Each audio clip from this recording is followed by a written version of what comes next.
Hi, welcome to Allbrands After Hours with me, Courtney Douthat. Welcome to the show where we hang out and craft together. Today we'll be doing candy boxes to get ready for Valentine's Day. So if you have a project that you're currently working on, go ahead and grab it.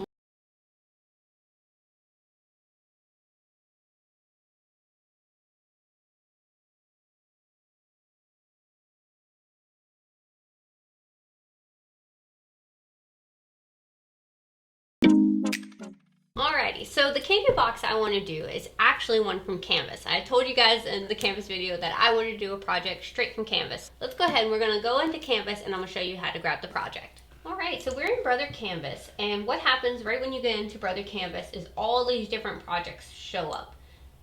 All the fun different ones. And I want a Valentine box. So I like this one, I like this one, that one's also cute, but this one's just been stuck in my head.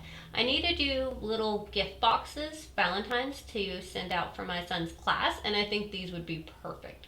So we have the first part of our, so we have this one, and it has it broken down into the different parts of our, that would be on our mat. So this part, and this part. Well, I don't really want the be joyful part of it. It's not really what I want, but I do want these. So there's an informational video right here that links you to Brother's YouTube channel that shows you how to do it. It's got music, there's no like voice to it. So, and then they have the recipe, get recipe, which the recipe is a PDF. If I was to select it and hit open, it would show me step by step of how to do that project. Yeah. So don't want that right now. So then right here it shows me each part of the project, so how it would be on my mat. Okay, so if I wanted a part of this, say I wanted this part right here, which if you are doing this project, this part C over here with the Be Joyful, that is a foil image. So if you have the foil kit, you could be able to do that one. So I want this first part right here. And you're like, Courtney, what happened? Where is it? If you click out, it's right here on our map. Whenever I first started using Canvas, the app, I was very confused. I was like, where's the project? I've clicked it. Why isn't it downloading? It is. It's just on the mat. So there's our image right here on our mat ready to go. So what I'm going to actually do, since I don't want to edit it or make it smaller or add anything to it, because I of course could add things to it if I wanted to. Say I wanted to add this box right here and have it cut out a box, and then I could make it into a window and add maybe some clear cellophane in the back. I could make my own window out of it and I could add on to it. If I wanted it to write my son's name right here, so each of his class members see, oh, it's from John or from Alex or Landon or Christian or one of them, then I could put that right there, but I don't want to. So it's ready to go. So I would come here and hit File, and now I could export. I could export it to wherever I want. If I want to export it to a file, turn to my machine wirelessly, this is where you could do that. Or if I want to do it from a USB cable. So I want to do from a file. So I'm going to select my USB drive down here and save. Alright, and save. So it brings me back to this. I don't need this unless I wanted to come back and get another one of my pieces. Then I could come back and you would just select right here to get the other piece. And then hit this right here, our image, and then I could come back here and I could get my other part to it if I wanted to. Alright, so we're done with Brother Canvas. We now have our design here on our USB. Now I could of course send it wirelessly to this machine. However, this is a new machine and I haven't set it up on my Brother Canvas account yet. So I'm just going to do the old school way. Alright, so we have our USB in the side and we're going to turn our machine on. Good morning, girl. Alright, so we are going to go into our machine and we are going to go to retrieve data. Alright, where do we want to retrieve our data from? Do we want to retrieve it from our machine? We want to do wirelessly through a cable or through a USB? I want to go through my USB. Okay, these are the things that are currently on this USB. Well, there's my box. So I'm going to select my box, and there she is. So we're going to hit OK. And she's automatically going to set that on our mat. Now, we could resize her, we can make her bigger, we can make her smaller, whatever we want to do. Well, I'm actually going to select her like this, and since she is a pre-made item from Canvas, like it's already grouped together. There's no random pieces. You know, when we scan things in just from the internet, whatever we print it out, it's all in little pieces and you have to group that first. Canvas already does that for you, which is super helpful. So we're gonna hit edit right here, and we're gonna go to object to edit because I wanna edit further. We're gonna come right to the top, there we go, to resize her right there, which is just the one with the little bitty arrows in a box. So, and I'm gonna see if I can resize her any bigger. Oh, now if you notice, she just jumped off my mat because it is now thinking I wanna go into a 12 by 24 mat, which I don't. So I'm gonna shrink her down just a little bit until it no longer thinks I'm trying to go into that 12 by 24. So we're gonna hit okay, because I'm happy with her size. There's nothing else I wanna edit her, but all the functions are there. If you have any questions about any of these buttons, or what they do, or wherever they are, we did do ScanNCut 102, going over every single one of those buttons. So if you haven't seen that video, I highly recommend it. It goes over every single one and tells you what they're for. So we're gonna hit okay, okay again, and now we can hit okay. So it's going through a lot if you're not wanting to edit it any further. So please select, what do we want to do? Well, please select, and I want to cut. Courtney, we haven't even started our mat. You're already to the cut screen? What in the world? I'm sorry, I jumped a little ahead. So let's get our mat ready and let's get our blade ready. Now I have this thing of cardstock right here. Nothing special about it, I just got it from the store. And it's got all these different little ones in here. I think I want, let's see, that's the fun part about this. You get to customize it. Oh, I like this one. Let's pull her out. I like this one. I think it's very, very cute. It's got little bitty dots on it. Very, very Valentine's Day.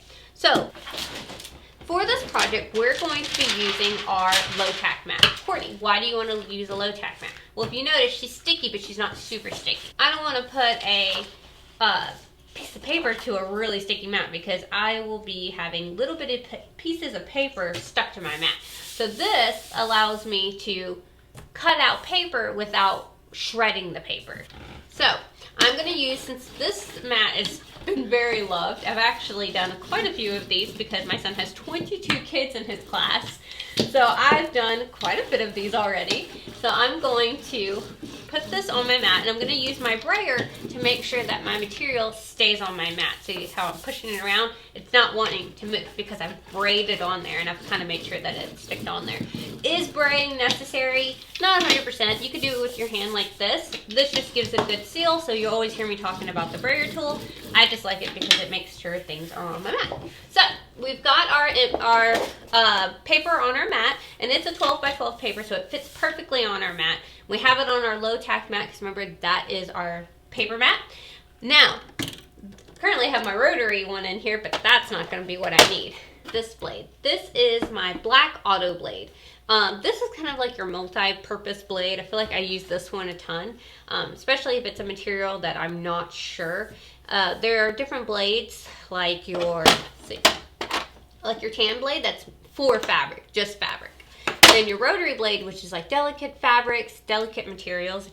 If you're really unsure and it's like a felt or a wool or something, then this one really comes in handy. And then of course your drawing one and a vinyl one. So none of those are for paper. So this guy comes in very handy. So I'm going to pop him in, just slip him down. If you ever feel any resistance right here when you're pushing this down, make sure that there's nothing lodged in there from a previous project or anything like that. It should just pop right down. All right, so we have our paper down. We're going to load her into the mat with this button right here on the side. All right, so she's loaded in and we are good to go. So we're just going to hit start. Now, if you've done vinyl before this project, make sure that your half cut is off. Half cut we usually mostly do for vinyl because vinyl has two parts. So if you had that on, just make sure that it's off because we want to cut through this completely. So half cut is off for this project. I want to go all the way through my paper. And there she goes. Now the great thing about the ScanNCut SDX models is that it has an auto blade. Courtney, what does that mean? Well, if you notice, I didn't mess with any of the pressure settings, the cut settings. I didn't even tell it that I was doing paper. It has no idea what I'm doing. It just knows, hey, you want me to cut through all this or some of this?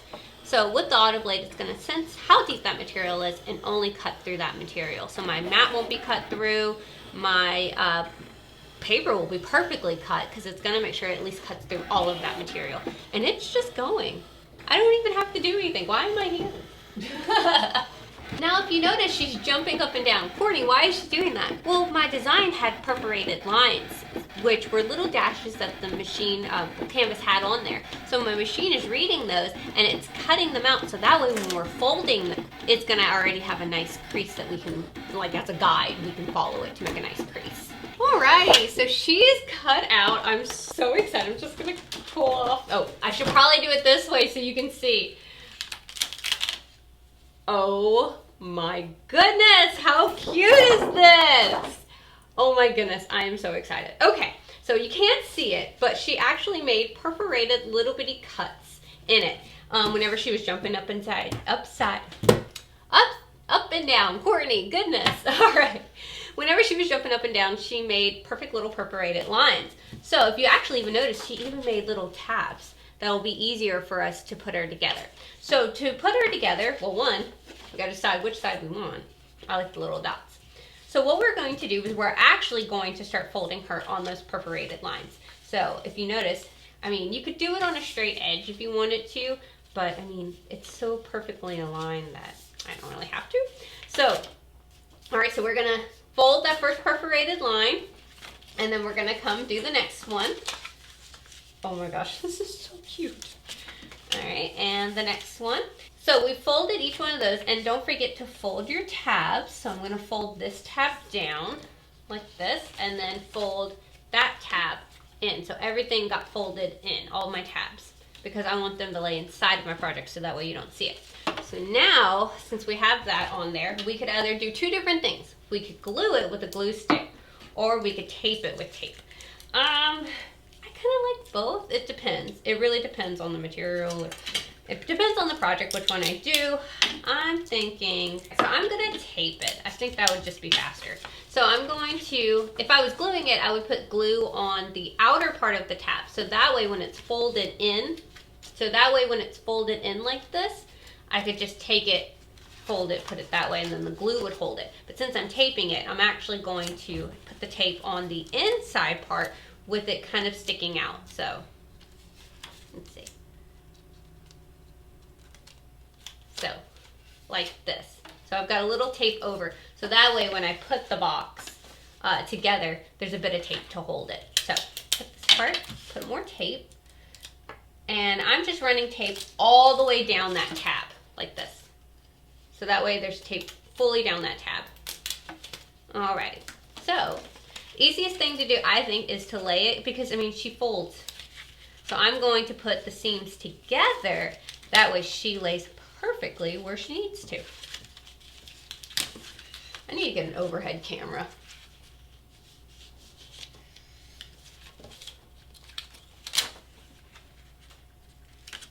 You can kind of fiddle with it and make sure it's sitting exactly where you want it. All right, so I've laid my tape down. I'm just gonna kind of rub over it so that way it sits nicely.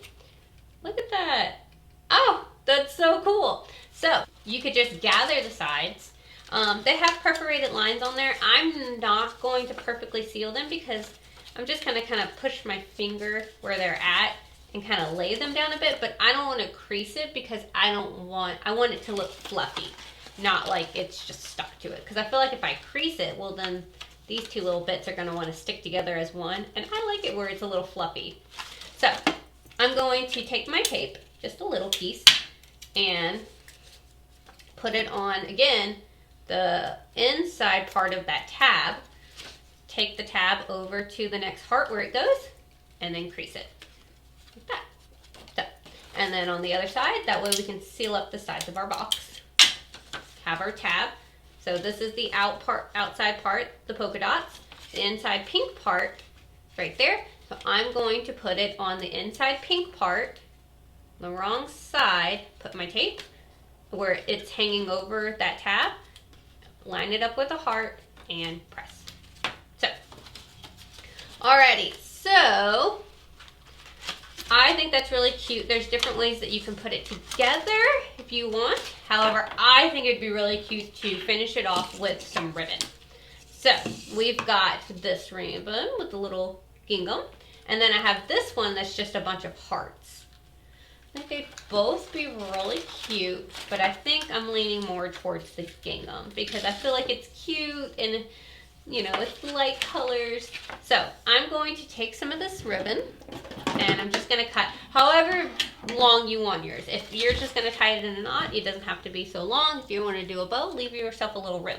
So before I cut, I'm actually going to just put it around it. All right, push all my heart centers. I'm going to just take them and push them in so that way they kind of go together. And put my little ribbon around it and tie a knot. And I haven't cut anything because this way I can kind of play with the size. And then once I know the size of it, then I could go back and cut it. All right, so should we do a bow or should we just tie it?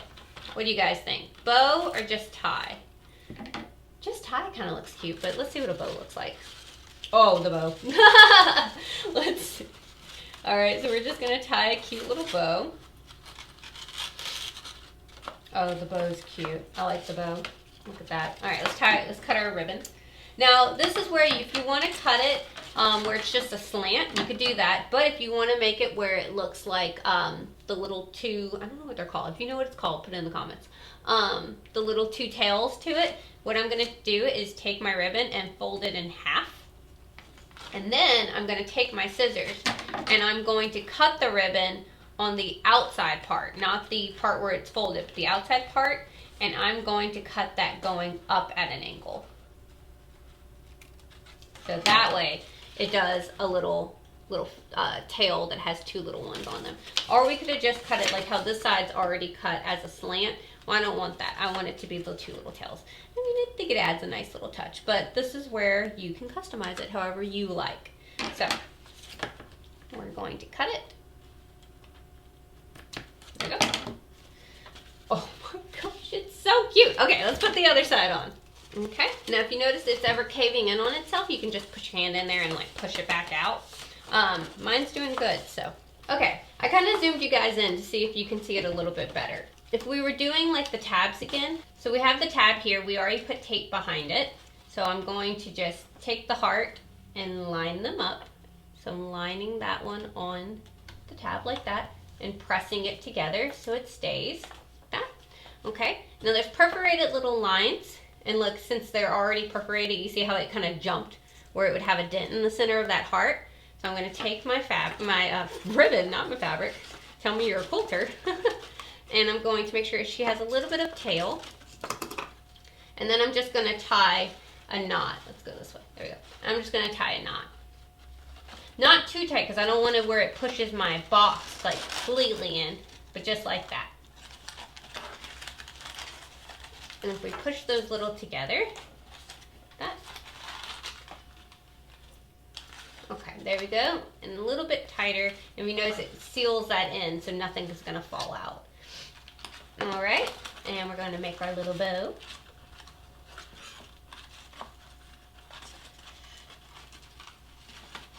All right, there we go. Perfect. All right, I'm going to take our scissors. And remember, we want to have the pretty little tails like the other side has. We're going to put our fabric, I keep calling it fabric, our ribbon together. And we are going to cut it where the sides, not the part that's folded, but the other side is open. And we're going to cut that up towards the center part. So that way we get pretty little tails like that. All right, so do that to the other side. We're gonna put it together like this. And let me see it better. There we go. And we're going to cut towards the part. And now she gives us little bitty cute tails. All right, so I'm gonna play with these bows and kind of get them a little fixed how I want.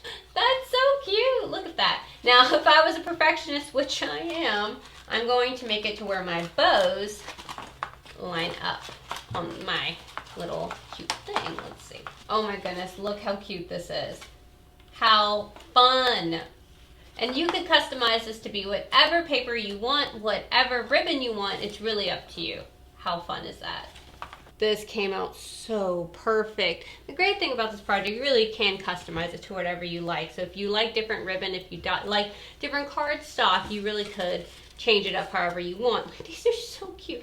Oh, if you were doing a project and it was like, oh, not project, a party, and the theme was like candy, like a gingerbread situation, or you know, like a sweets party. How cute would these be as little favors or little decor sitting on the table? Like perfect, precious. So cute. Now something I wanted to show you about cardstock. Now this was just plain cardstock, nothing special. But you don't just have to make a box. I know a lot of the ScanNCuts, the first project that you get that they give you and recommend that you do is a box. But cardstock can be a ton of things. Cardstock could be a banner. I made this banner years ago and I keep a piece of it. So this was for my niece's first birthday. And my sister calls me, and a lot of you have ever taken a class with me, you've heard this story. So my sister calls me, and her daughter, Angela, is having her first birthday party. And she's like, Courtney, I want to do a banner with little bitty crowns on it and have it say, Happy Birthday, Angela Grace. And I'm like, that's a lot to put on a banner. Okay. So I tell him, like, okay, these are the crayons that I have in my ScanNCut. Do you like any of them? She's like, no. Valid. Okay. I'm like, okay, let's go online, type in type in crowns. Nothing special, just crowns. Not even a cutting file, just crowns. Found a picture of one she liked. We scanned it into the machine, and then I cut it out of cardstock. This is just glitter cardstock, nothing special about it. I then went into my machine and got this image right here. This was already in my machine. I put it to the size I want. I shrunk it down a little to get this silver part of it. And then I took a font that I had in my machine to cut out every letter. And all we did was glue these together. So now I've got mostly this whole part from in my machine and only had to bring in one thing. And then I had this in my machine so I could cut it out of fabric and do an applique for her for little matching shirts. I could cut it out and do little cake toppers for the cupcakes. And then it looks like we've done a cohesive line and a cohesive collection for this birthday party. And it looks like it's all store-bought, but we've made it at home with cardstock we already had, fabric I already had. I think we just ended up having to buy the t-shirts, and it was very, very cute, adorable party. So she is now 7 years old, and I keep this from her first birthday, of course, to think of my niece, but also because this is just, I mean, it was so cool. We just assembly lined them, had the machine cutting out a ton of them. Like right now, while I was putting the ribbon on this box, I could have been cutting out more boxes and really making a ton. I'm gonna have to do 22. So I'm down one. I have 21 boxes to do left for my son's class. But again, cardstock doesn't just have to be boxes. It can be different things that you can think of.